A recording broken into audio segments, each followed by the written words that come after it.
ঘোৰ কৰে কাল মনুষ্যৰে কেতৰে মুক্তি পাব ভক্তৰ ভক্তিৰ কেদৰ উদয়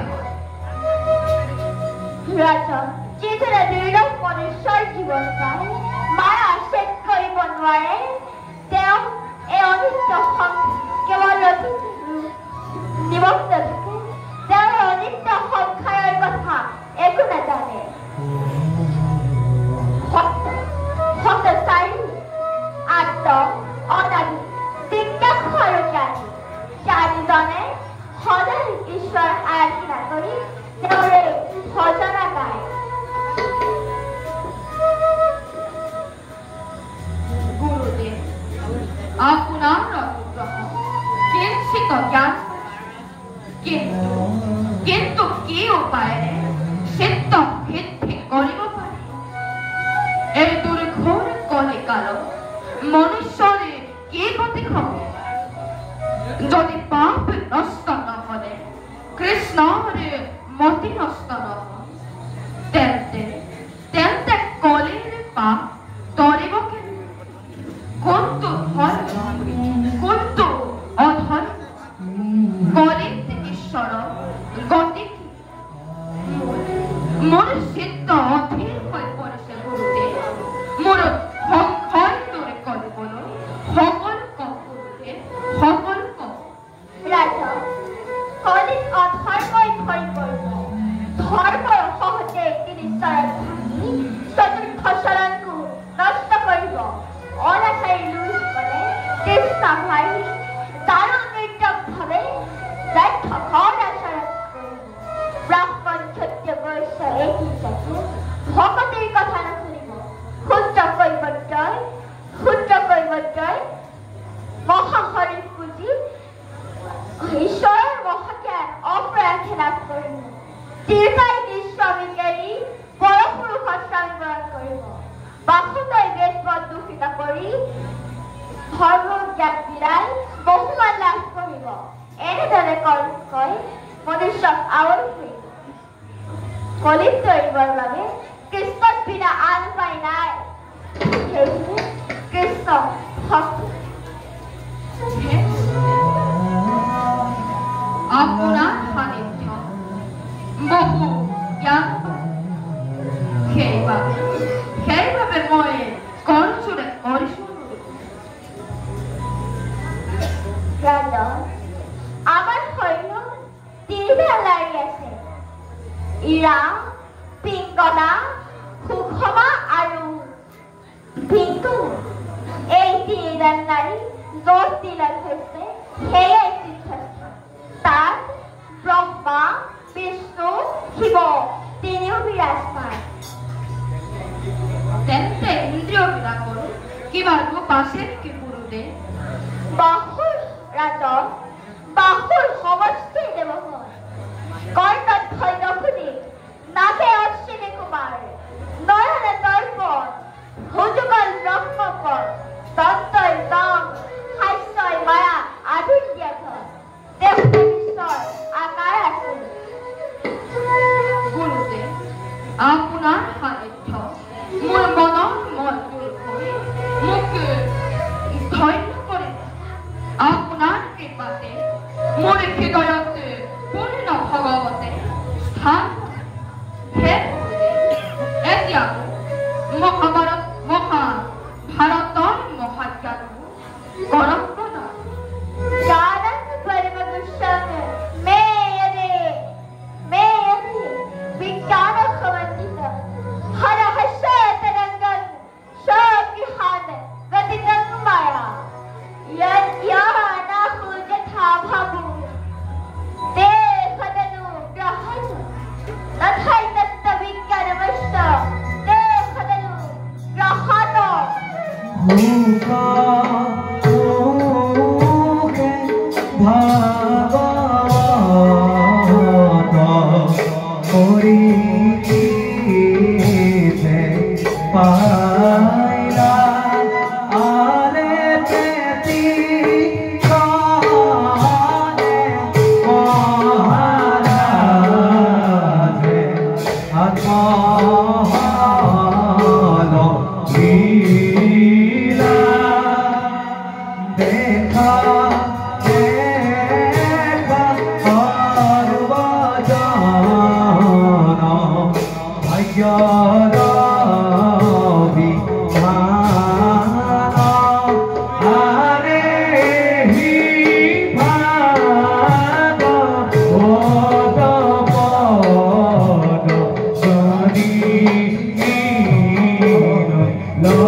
আপোনাৰ কৃপা মোৰ মনৰ অজ্ঞান দূৰ কৰি জ্ঞাননিষ্ঠ মোৰ আপোনাৰ ওচৰত দণ্ডগত প্ৰণাম কৰিব গ্ৰহণ।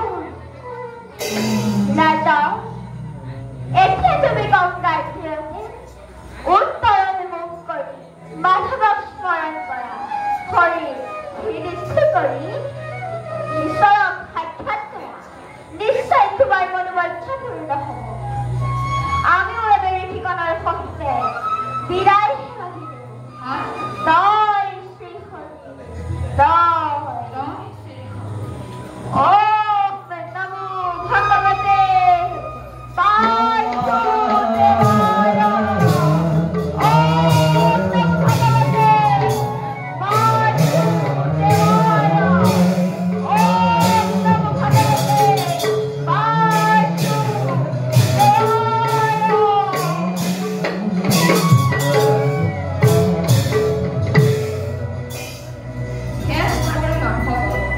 কৃষ্ণমান মোৰ আপোনাৰ চৰণ লীন হবলৈ শক্তি তোমাৰ পূৰ্ণ ভগৱত দৰ্শন মোক কৃতাৰ্থ কৰা তোমাৰ পূৰ্ণ ভগৱত দৰ্শন দিয়া প্ৰভু, দৰ্শন দিয়া, দৰ্শন দিয়া প্ৰভু, দৰ্শন দিয়া।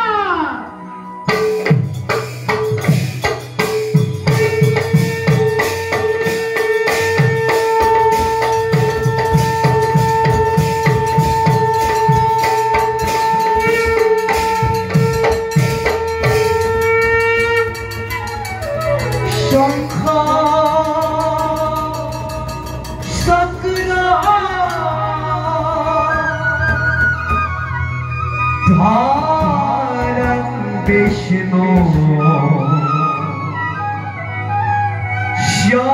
Shyamayam Pitavasta Shyamaha Kosmabha Udvasiturashitam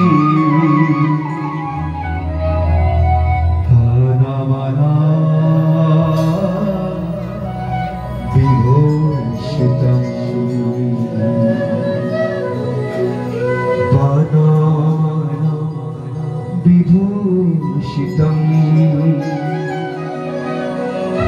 वनमाला विभूषिता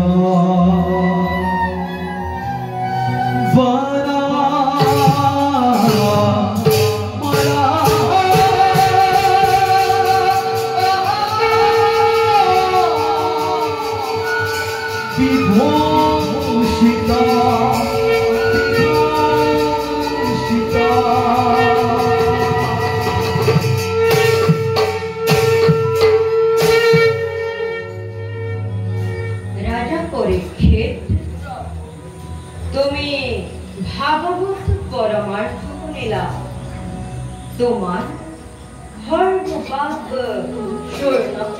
প্রভু মৃত্যু রৈজ্ঞান দূর করা জীবন হরে মন করে আর মন মায়া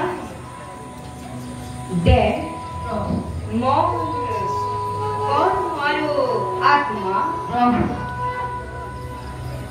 কর্ম আরো আত্মা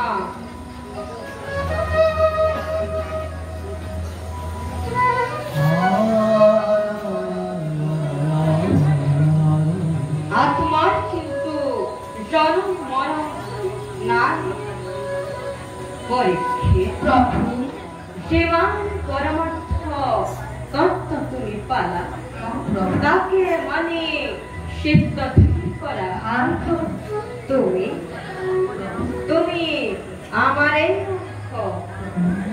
হেয়ে সদা আমাকে হৃদয় দেবার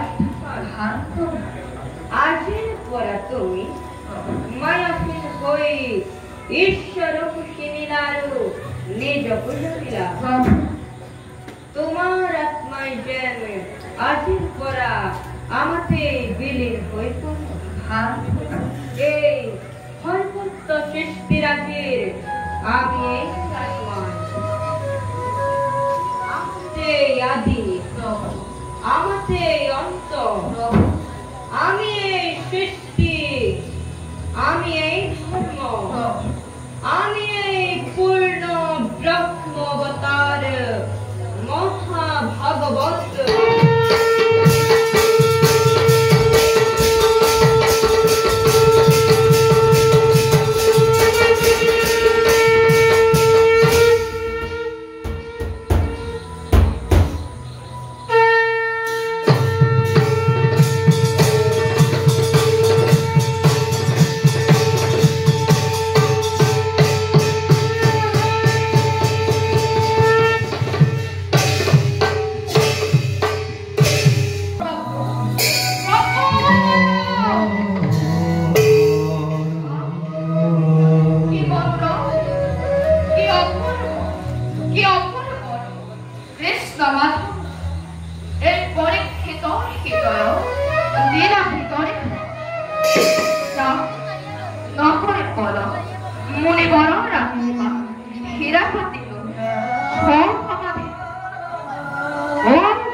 তুমি প্ৰতিশোধৰ অগ্নিলৈ পৰীক্ষিতৰ কাষ চাপিব নোৱাৰা। পৰীক্ষিতে মহাভাগৱতৰ ব্ৰহ্মজ্ঞান লাভ কৰি ভগৱন্তৰ সান্নিধ্য লাভ কৰিলে। তোমাৰ দ্বাৰা পৰীক্ষিতক দংশন সেয়া তোমাৰ এক কৰ্তব্য আৰু পৰীক্ষিতৰ বিধিৰ লিখন। সেয়েহে প্ৰতিশোধৰ কথা ত্যাগ কৰি কৰ্তব্যৰ কথা চিন্তা কৰা, অন্যথা তোমাৰ এই অমংগল হ'ব।